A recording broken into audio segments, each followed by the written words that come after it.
2020, oh 2020. Hello, I'm Vernon Odom. The coronavirus pandemic has upended every aspect of American life. Children and families have faced incredible challenges. It's also been a very different world this year for us at Healthy NewsWorks. Everything had to move from the classroom to online, but Healthy NewsWorks has continued its important work and given students like me opportunities to learn and express what this year meant to our schools, our world, and probably most importantly, to us. Tonight, we'll get a glimpse of that as we celebrate and support Healthy NewsWorks, its students, families, teachers, staff, and a year of doing the undoable. Normally, Healthy NewsWorks would be right with us in the classroom, but of course, we couldn't learn in person. Instead, the Healthy NewsWorks teachers worked virtually with our classroom teachers to give us the same experience. We learned how to interview interesting people. We learned how to tell fact from fiction, conduct interviews, and we learned how to write accurate articles for our schoolmates and families, but it was all online. This year was certainly a challenge, but it was so rewarding for all of us at Healthy NewsWorks. It was a time for students, teachers, and staff alike to test ourselves in the virtual world and continue to grow our program. We launched new Healthy newspapers at William Rowan Elementary School, the DePaul Catholic School, and Enon Tabernacle Baptist Church. We also continued our programming at 9 other schools in Philadelphia and Norristown. We expanded our curriculum for our youngest reporters, ages 5 to 8, and we created By Kids for Kids, our new digital platform, with reliable health articles, illustrations, and insights by elementary and middle school students. It will be a game changer, allowing Healthy NewsWorks students and kids everywhere the ability to share important health information with their communities. We focused directly on the pandemic. Healthy NewsWorks reached out to people working in the healthcare, to the food industry, from the arts to sports. They were willing to share their experiences with us and how they coped during the pandemic. We also learned how they help people who depend on them. With our research and curiosity and the guidance of Healthy NewsWorks and our teachers, we developed our own questions for interviews. How is it possible that companies could create and distribute a COVID vaccine so quickly? What has the church done and what is the church doing to help the community? What do you do to keep your mental health positive during this pandemic? After the interviews, the team guided us through writing, editing, and revising our articles so that our fellow students and families could also learn from the conversations. The production of Healthy NewsWorks' annual book, Leading Healthy Change in Our Communities, also changed. The book had to be produced virtually. Our reporters explored the pandemic not just through the interviews, but through their own reflections and drawings. This cover and several of the drawings are done by Maribel, an 8th grader at Amy Northwest, who shows so much of what everyone experienced through her art. What inspired me to create the book cover was that not only was coronavirus affecting our health, but also was affecting our lives by social distancing and online learning. I wanted to draw a drawing that was able to convey that message. This book is a living diary of this very difficult year. We have recorded what we gained and what we have lost. It gives us student reporters and readers a way to understand the year, to learn, to feel sad, and to grow. And through our report tonight, through this event, we want to share it with you as well. Coming up tonight, you'll hear from some of the people our reporters interviewed this year, starting with the health leaders and frontline workers who played such important roles during the pandemic. You'll learn how business, media, and the arts changed this year, and how sports adapted to a new way of life. You'll also hear from experts dealing with pandemic's emotional impact, and we'll spotlight our teachers who kept their focus on their educational mission, despite enormous challenges. Woven throughout, students will, in their own words, share what they've endured, learned, and accomplished during COVID-19.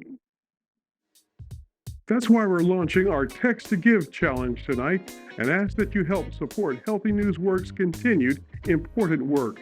We have a goal of raising $60,000 through this spring fundraising appeal. We need to raise $10,000 to reach our goal and want to close the gap. We would be grateful if you would consider a donation to support Healthy NewsWorks. To donate, text HEALTHY to 243725. You can also donate at our website, healthynewsworks.org. Hi, I'm Diane Davis, Community Outreach Manager for Healthy NewsWorks. On behalf of the Healthy NewsWorks Board of Directors, its leadership, staff, and volunteers, we'd like to thank you very much for joining us this evening. We hope you'll gain a deeper understanding of Healthy NewsWorks and the important work that we do with the extraordinary young reporters that you're about to see this evening. I can't imagine that you won't. Now, before we begin, I'd like to acknowledge our sponsors who are sponsoring Healthy NewsWorks at this event with a special shout out. Phillies Charities, which sponsored a significant grant for our 2021 book, Einstein Healthcare Network, our community healthcare champion, and Enon Tabernacle Baptist Church. Now I'd like to turn the program back to Vernon Odom. Our first interview segment features experts at the forefront of pandemic science and medicine, including epidemiologist Dr. Michael Osterholm of the University of Minnesota, Merck CEO Kenneth Frazier, and Dr. Paul Offit, Director of the Vaccine Education Center at the Children's Hospital of Philadelphia. Dr. Osterholm told Healthy NewsWorks reporters that 3 years before COVID-19 emerged, he wrote a book that predicted a pandemic in the near future. What none of us could see, however, was that this would be caused by a coronavirus, not an influenza virus. There are times now where I feel like I know less about this virus than I did 6 months ago, as we learn new things about it. Did you expect to see COVID to reach every end of the world? Why or why not? We're seeing it spread across the world in an uneven way. And what I mean by that is some areas will get hit particularly hard for several months, while other areas seem to be spared. And then those areas that seem to be spared get hit. When do you expect this pandemic to end, and how will it end? We're not sure how it's going to end yet. I don't believe that we're going to continue to see it occur in such a way as to, challenge civilization at all. But at the same time, I think this is a virus that's now here. It's going to be here for a lot of years to come. We're not done. There's going to be influenza pandemics yet to occur. I think everyone now is well aware of the fact that there may be additional new coronaviruses that could emerge. Just because we have some protection against this one doesn't mean we'll have it against others. What do we have to do to be better prepared next time? We have to be prepared for these viruses by having the infrastructure, the basic capacity to make vaccines very, very quickly and get them out to people very quickly. Merck, the nation's largest vaccine maker, expected to have a COVID vaccine. But when its own product fell short, Merck took a rare step. What was your motive in deciding that Merck should partner with Johnson & Johnson on its vaccine? Has Merck ever done something like this before? So the answer to your question is no, we've never done anything like this before. But then again, society has never had any situation like the pandemic before. So we had to ask ourselves how we could actually make a contribution. And we were working on 2 different vaccines. And after the first couple of messenger RNA vaccines came out by Moderna and Pfizer-BioNTech, they had such a high degree of effectiveness. Our vaccines did not seem to produce the same immune response. So then we had to ask ourselves whether or not we were willing to help another company that appeared to have a better vaccine, or whether we were going to continue to work on our own. And so that comes down to not having too much pride in some ways. And we decided that our role was to contribute to the solution to this pandemic as quickly as possible. And that meant helping Johnson & Johnson make their one-shot vaccine and converting 2 of our plants to make that vaccine. What has been your most important job to maintain the company throughout the pandemic? And I would say the hardest part of doing my job during the pandemic is trying to keep 70,000 people inside Merck working together when they've been forced to be apart. I've had to learn that when I have meetings with people and I ask them how they are, I have to really be prepared to sit down and listen to what's really happening in their lives. Hi, I am Sam of the Amy Northwest Healthy Bulldog. Along with Sarah of the East Norton Bulldog Bulletin, I had the opportunity to interview Dr. Paul Offit, who is on the panel advising the CDC on vaccine approval. How do you think the COVID vaccine will affect making other vaccines against other diseases? That's a great question. I mean, what we're doing now is we're introducing all these genetic vaccines. And it's not just the messenger RNA. There'll be DNA vaccines. There'll be the so-called replication defective. We're going to learn a lot about these different technologies to see whether we can apply them to things like making an AIDS vaccine, or making a malaria vaccine, or making a better tuberculosis vaccine, or making a universal flu vaccine. Healthy NewsWorks reporters also talk with a team from Quest Diagnostics. Diana Motti, Sharon McClintock, and Jane Reedy described how almost overnight they went from doing routine blood tests to handling thousands of coronavirus tests. The reporters learned firsthand about caring for COVID-19 patients from Lorraine Brown, a registered nurse at Einstein Health who cared for hundreds of them. And we heard from a critical care doctor, Dr. Sharma of Einstein Health, on how she navigated those early weeks of the pandemic. In a moment, our students share their experiences, but first, meet a former reporter. Hi, I am Kayla. You may remember me from last year's Healthy NewsWorks celebration. I had the opportunity to interview Dr. David Kessler, who is now working with President Biden to help get the vaccines out to everyone in the country. That experience made a big impact on me and helped me to gain interview skills and confidence. I would like to thank everyone for supporting Healthy NewsWorks with a shout out to Einstein Healthcare Network. Now, I'd like to share a message from Einstein. Einstein Healthcare Network salutes our communities for helping keep each other safe. Thank you for continuing to mask up, for hand washing, practicing physical distancing, and getting vaccinated. And a special congratulations to Healthy NewsWorks on the 10th book written and illustrated by students. We're proud to be a community healthcare champion. Thank you, Kayla. At 7 p.m. Eastern Time tonight, you can view a copy of our 2021 book on the Healthy NewsWorks website. It's very exciting. If you'd like to purchase the book or a poster, please go to our website, healthynewsworks.org. Our book will be available until June the 1st. We will be donating copies of the book to our schools, student authors, and illustrators who helped create this book. I also want to remind you that we have a goal of raising $10,000 this evening to this Text to Give challenge, and appreciate you being as generous as you feel comfortable. To donate, text HEALTHY 243725. We so appreciate your generosity. Thank you.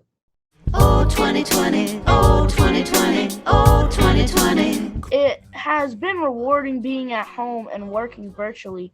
There isn't the rush to school and the tight scheduling of class, but I miss my friends.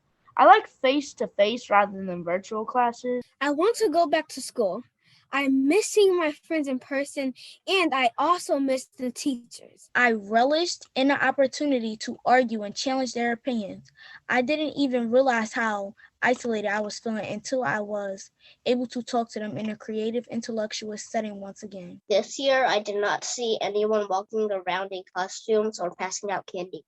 It made me feel sad because nobody is really around. I made my baseball team, and I was so happy, and a lot of my friends play on the team. We did get to play, but everyone had to wear masks. This year, summer has been very different. I usually can see my friends more, go to parties, and interact with people. But now I can barely do that. And when I do, I have to social distance. We stayed inside, but my mom and Nana made it feel special because we carved pumpkins and placed a candle inside of them. This isn't like any summer we have ever had. The coronavirus is going to impact our daily lives for a very long time, and I'm very sad about that. The most challenging thing has been not being able to be around family and attend family events. Coronavirus, please go away. Healthy NewsWorks students also learned how the pandemic changed businesses and the people who run them.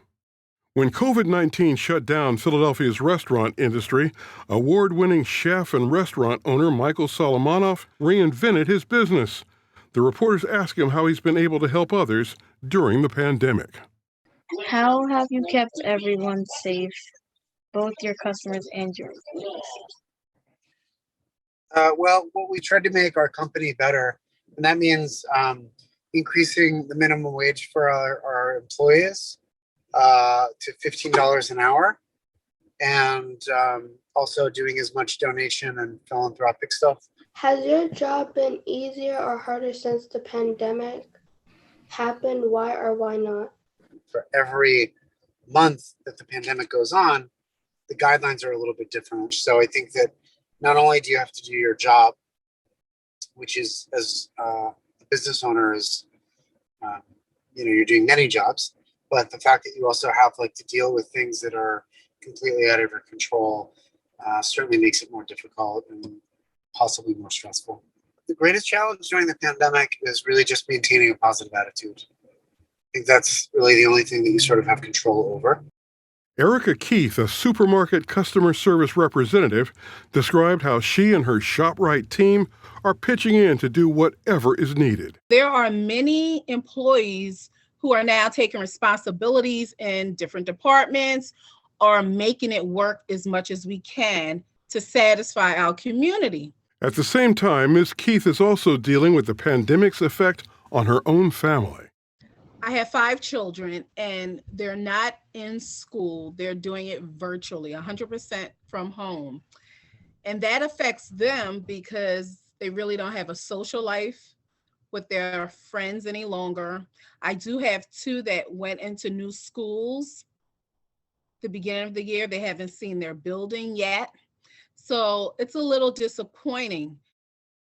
Journalists like Perla Laura, editor-in-chief of the Spanish-language Impacto, found themselves both covering and being part of the big story. The toll it took on her staff took special empathy.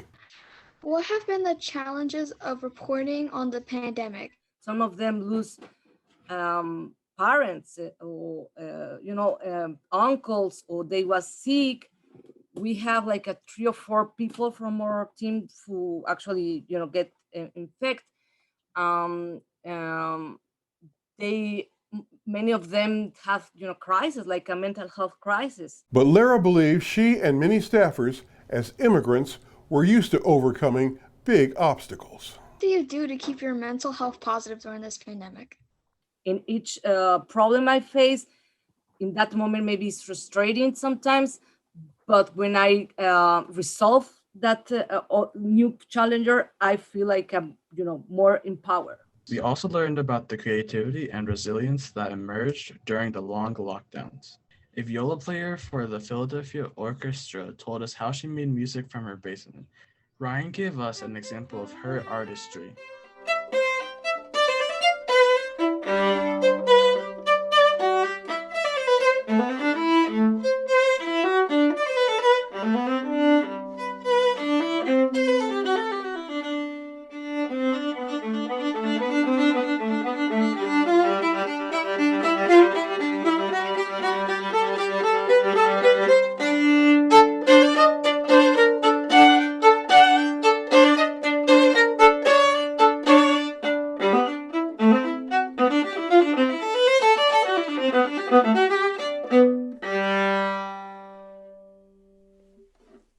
And now, on with our story. We interviewed children's book author Lisa Klein-Ransom, and many of us reviewed her book, Germs, for our school newspapers. For Sydney Brown, Philadelphia's youth poet laureate, being immersed in poetry helped her both understand and articulate feelings about this complex year. The past year also brought unheard-of changes to sports. In fact, former Eagles safety Malcolm Jenkins told Healthy NewsWorks it was the strangest of his 12 years in the NFL. How did it feel not to have your fans there to watch you play? And it was the first time I heard the gears from the goalpost when they raised the net, when getting ready to kick a field goal, they raised the net behind the goalpost. I could hear the gears squeaking. And I never heard that before because the stadiums have never been that quiet. Having to get in shape to be ready for training camp while training at home was unique. But then even once we got into the building, as we follow all of the protocols, where we can't even be in the same meeting room together. Jenkins says the pandemic took an emotional toll. What do you do to cope in a healthy way with stress and anxiety? I was somebody who already was dealing with stress and anxiety before 2020.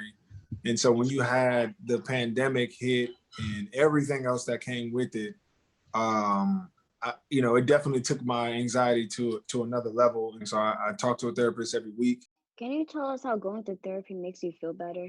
What does your therapist do that is helpful? Yeah, I think, most people feel better when they don't feel like they're alone in whatever they're going through. And a lot of times, I know for me at least, when I get depressed or I get anxious, I tend to isolate myself. What advice do you have kids who may be struggling with anxiety or depression? Yeah, I think that the biggest thing is don't be ashamed of it. But the only way really to kind of move through it is to ask for help. What lessons have you learned from living through the pandemic that might help you and others in the future? How important it is to prioritize those people that you love. For Philly strength and conditioning coach Dong Ling, one big challenge was in creating major league workouts for the players without a pro gym. How has your job changed since the start of the pandemic? You learn to work in that garage gym. I don't have all the heavy weights, but what I do have is a backpack that I could fill with books. I could fill with like canned goods. And you ever carried like detergent for your laundry? It's heavy, right? I even used a suitcase once, my carry-on suitcase. I would just load it up full of items from like tennis balls to whatever it was deemed heavy. Clothes can add up to be very heavy. How do you feel the pandemic has affected players physically and mentally? We had to use a lot of Zoom calls to communicate with them, to encourage them to keep training hard, while being away from each other. Outside his office, Dr. Hardy's dream of making the U.S. Olympic marathon team also faced big changes. What have been the challenges of the pandemic for your marathon training schedule? It's been hard to train with the people I normally train with. And so now I've been doing most of my running by myself. And then also gyms have been closed. So it's hard to kind of set a goal in a race when there aren't really any races available to do. Has it made it easier or harder to stay dedicated and motivated? All challenges, all adversity really makes you stronger. It'll make me a stronger runner. I think the pandemic will make me a stronger person in general.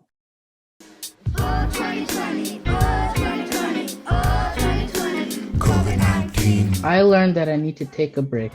The pandemic has taken a really hard mental toll on me. A lot of personal things happened because of it, and I was just sad a lot of the time. But with the help of my family, they helped me to climb this mountain. Comparing my life to a year ago, a lot has changed. A year ago, I didn't realize how much I didn't know about my family. I've gotten to know my family better. For example, my mom thought she knew what I liked, but when I asked her, she really didn't know. Over time, she started to see some of my interests, and I started to see hers. I would tell my grandchildren, grandchildren, that I lived through a very serious historical event and survived. I am also going to tell them how easy they have it, like older generations tell us. The main part that I learned was take care of yourself and family. And friends are obviously the most important thing in this very short life of ours. Cherish them and keep them close. We'd like to thank our Benjamin Rush Society and Leadership Circle donors for their support. We deeply appreciate your support. Your help makes it possible for us to donate copies of our 2021 book to our schools, the student authors, and the illustrators.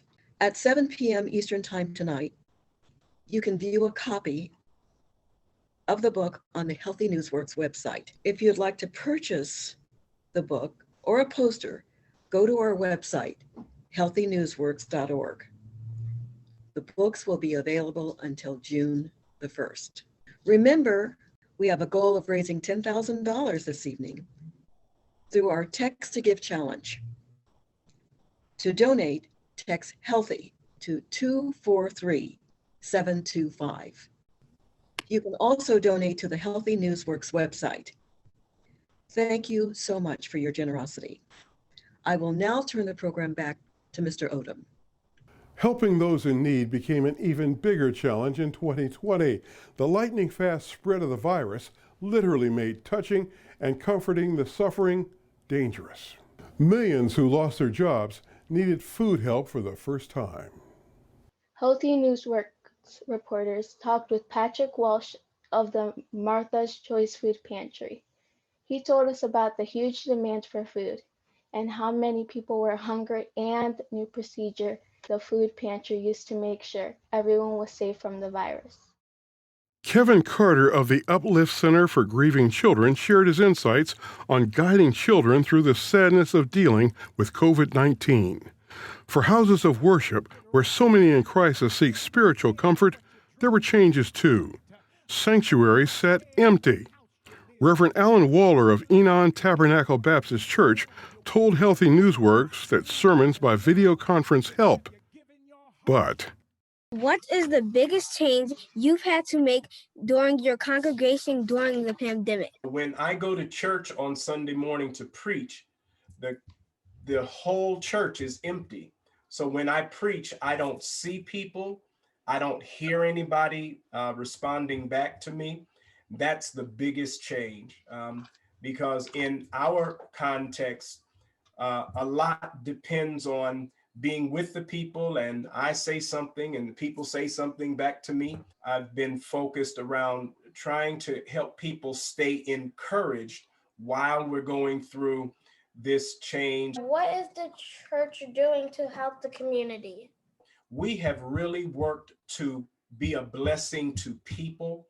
We've actually helped people get food, and we actually have given money to other organizations. When you are good to other people, God returns that goodness to you. Young Americans haven't only endured a pandemic, they've been witness to a historic time of social and political reckoning. The death of George Floyd, the 2020 presidential election, a rise in attacks on Asian Americans, and challenges to voting rights. Our reporters were well aware of what was going on in the world around them. COVID-19. The moment that stands out to me is when Joe Biden won the election and is going to be our president for 2021. I don't understand why the rioters did what they did. I don't understand their goals because, sure, they stopped the voting count for a couple of hours. However, they will not be able to stop it forever or change the outcome. Have you seen the landing of Perseverance? The date was Thursday, February 18th, 2021. I felt like I was in the rover in person, but no. I was sitting on my couch, waiting, and even more waiting to see what will happen next. The riot was a horrible event that should never ever happen. I am disappointed that there were that many people that went through with this riot and thought this was an okay thing to do and the right thing. Seeing the people that build and program the Perseverance, biting their nails, getting up and out of their chair, shaking, sweating, terrified, thinking, well, the Perseverance will land safely. I was shaking in fear just like them. But when they heard that the parachute opened, I could see the smiles on their faces. I started to smile too. I felt like the landing was going to be a huge success. I was daydreaming about them finding life on Mars. Healthy NewsWorks reporters gained insights from two seasoned leaders on confronting racial issues head on. Dr. Howard Stevenson, a psychology professor at the University of Pennsylvania and an expert on racial trauma, shared important tools for understanding how COVID-19 affected communities of color. Having disparities where we have less resources to manage crises, our stress levels have gone up, and our stress levels affect your physical, emotional, and cognitive health outcomes. He also recognized that when the country has been angry, that anger has been taken out on people in violent ways. In particular, he said, Asian Americans have been more likely to experience public violence now because of the negative narratives about the virus as if it was a China virus. One reporter asked Dr. Stevenson an important question that is on a lot of our minds.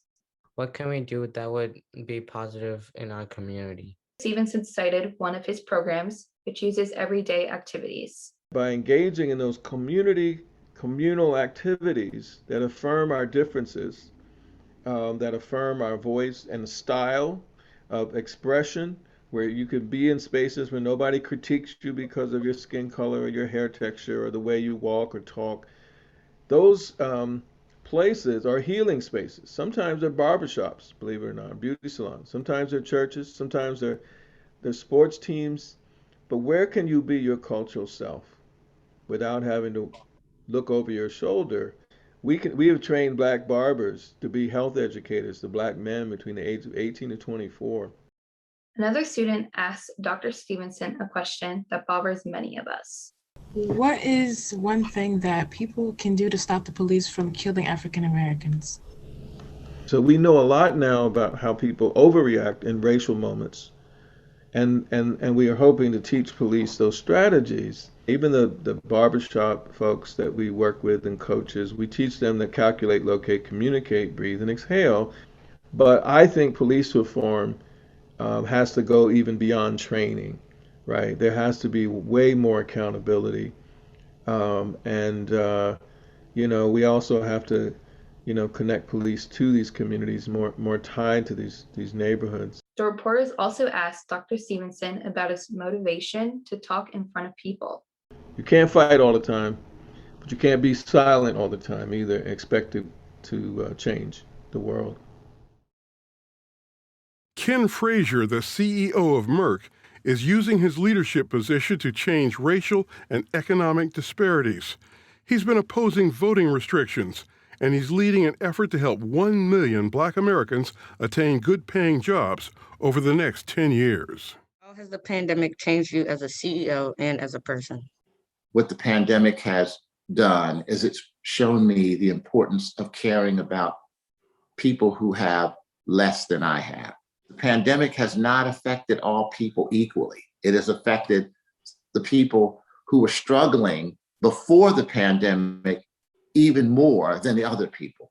So it's made me much more aware of the differences in our society and the fact that we need to do something to close those gaps. Should businesses get involved in politics? I think businesses have no choice but to get involved in politics to some degree. I think those of us who run businesses have to be careful. We can't get involved in every political issue, and we have to decide which of those issues are we going to get involved in. So from my perspective, I actually think that society expects businesses to take a position on some political issues. And I know a lot of my fellow CEOs disagree with me about that. A lot of people believe what they used to say, which is the business of business is business, and you should not pay any attention to what goes on around you. I happen to believe that businesses are citizens, that they live in the same democracy as everybody else. And if we allow our society and our democracy to become toxic or poison, in the long run, it's going to hurt business. What is your next step in trying to stop state legislators from enacting laws that will make it harder for Black and other minorities to vote? What I've been doing is I've been trying to get businesses in the states where these laws are being proposed and passed to take a stand with respect to those state legislatures, because those state legislators, the people who run in those state legislatures, often they get significant amounts of campaign donations from businesses. I've been saying that you should not just go to the seat of government and ask for things that just help your business. You really ought to be supporting democracy at its core. And at its core, to me, that really means that every citizen who's eligible to vote should be able to be confident that they can cast their vote freely without any obstacles or interference. And it also means that they should be confident that their vote will be counted. And a lot of these laws that are being passed around the country right now have as one of their purposes to make it harder, not impossible, but harder for certain voters, including Blacks, to vote. And we are saying to companies, you ought to speak up, you ought to say something to the people who you contribute to, and you ought to hold them accountable for what their real purpose is.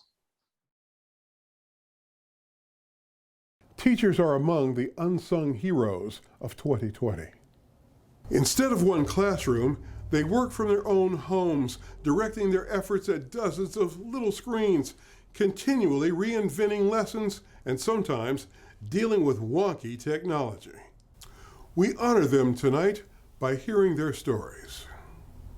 Felt like teaching as I knew it was flipped upside down. The biggest challenge was really keeping connection with all the students. It's just how we were going to get the tools to the students that they needed, being that we were at home and they were also at home. They're doing class at home. They've got people in the house making noise, and getting them into school and not paying attention to all of those things has been the biggest challenge. Students rarely turned on their cameras while we were having class, and many of them often just communicated through the chat. We recognize that this has not worked for all of our families, and we know that we're going to have to continue to work really hard to close that gap.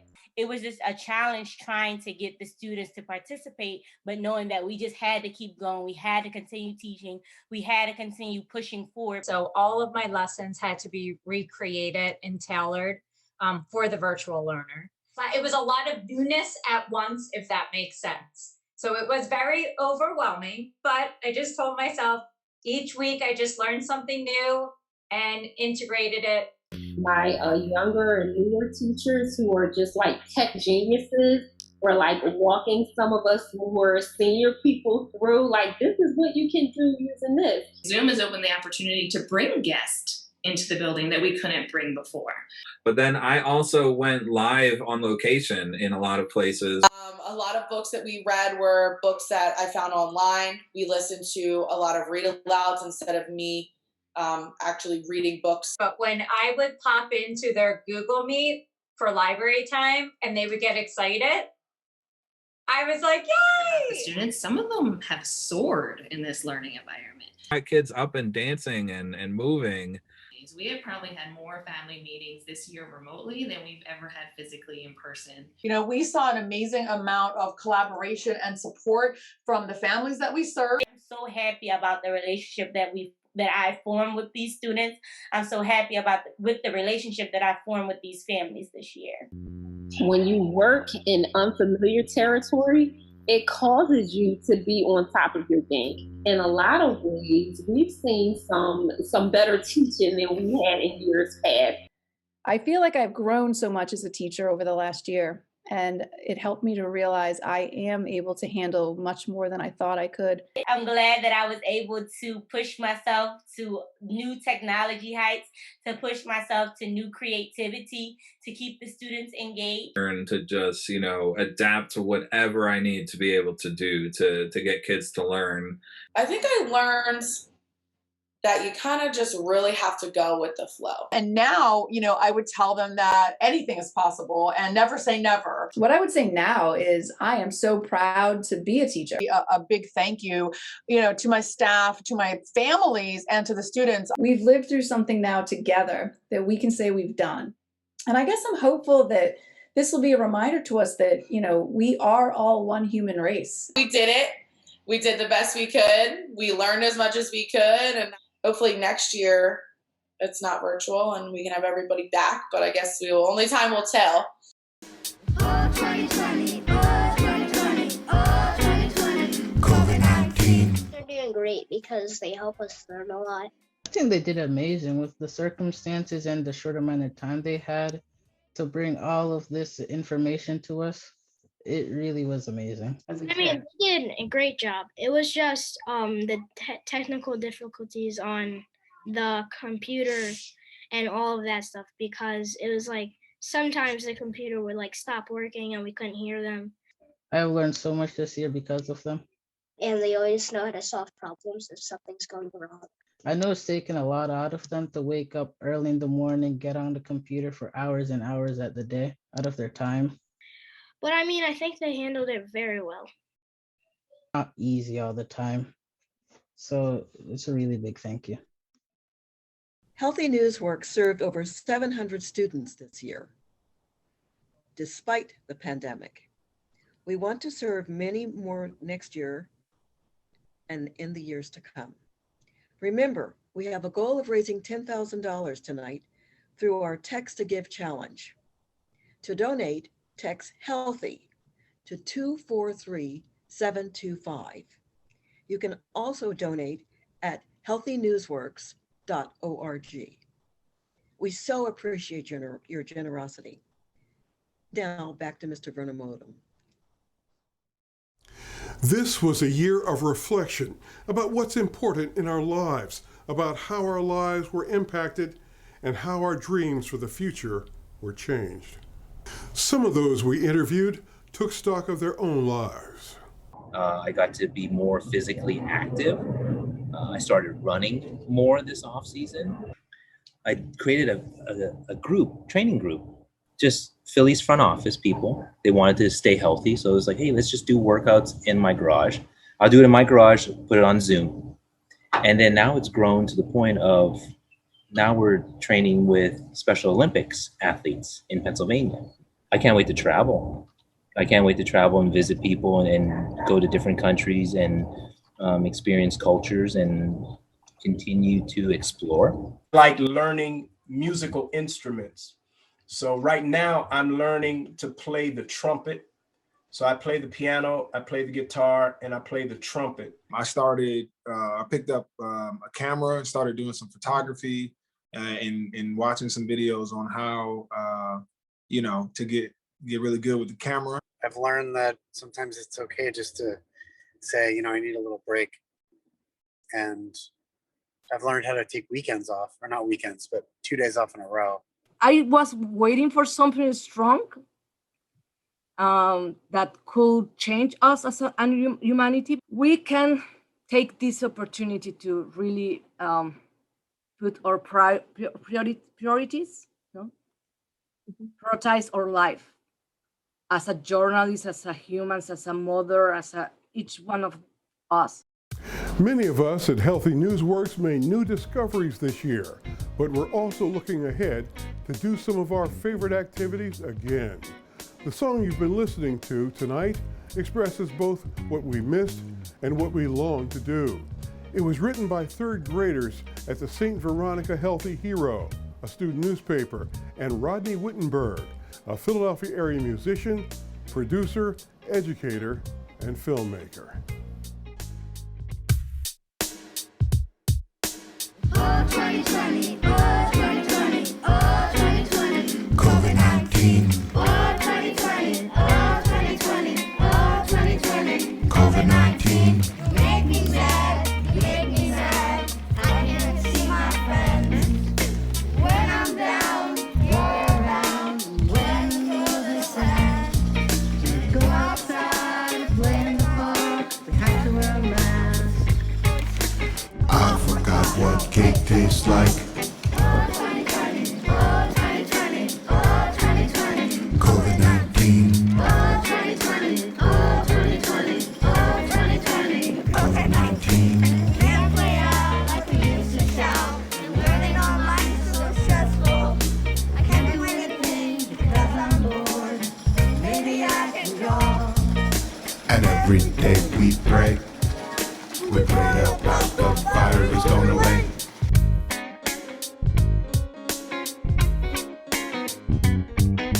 I hope this Halloween is back to normal.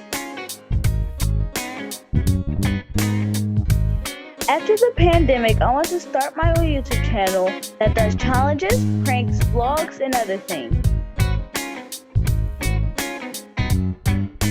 I hope I can walk outside without wearing my mask and breathe the fresh air.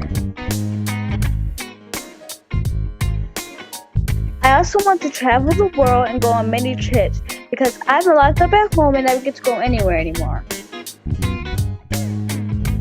What I want to do is go on the airplane to Disney World and see Mickey Mouse and Goofy and take pictures with them. They're my favorite characters. Thank you for spending time with us tonight. This broadcast will be available tomorrow on this website, and a number of the full interviews will be available on this website in the next few days. And we want to thank everyone who's had a hand in this event tonight. COVID-19. COVID-19.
What cake tastes like. COVID-19. COVID-19. Can't play out like we used to shout. Learning online is so stressful. I can't do anything because I'm bored. Maybe I can draw. And every day we pray about the virus going away.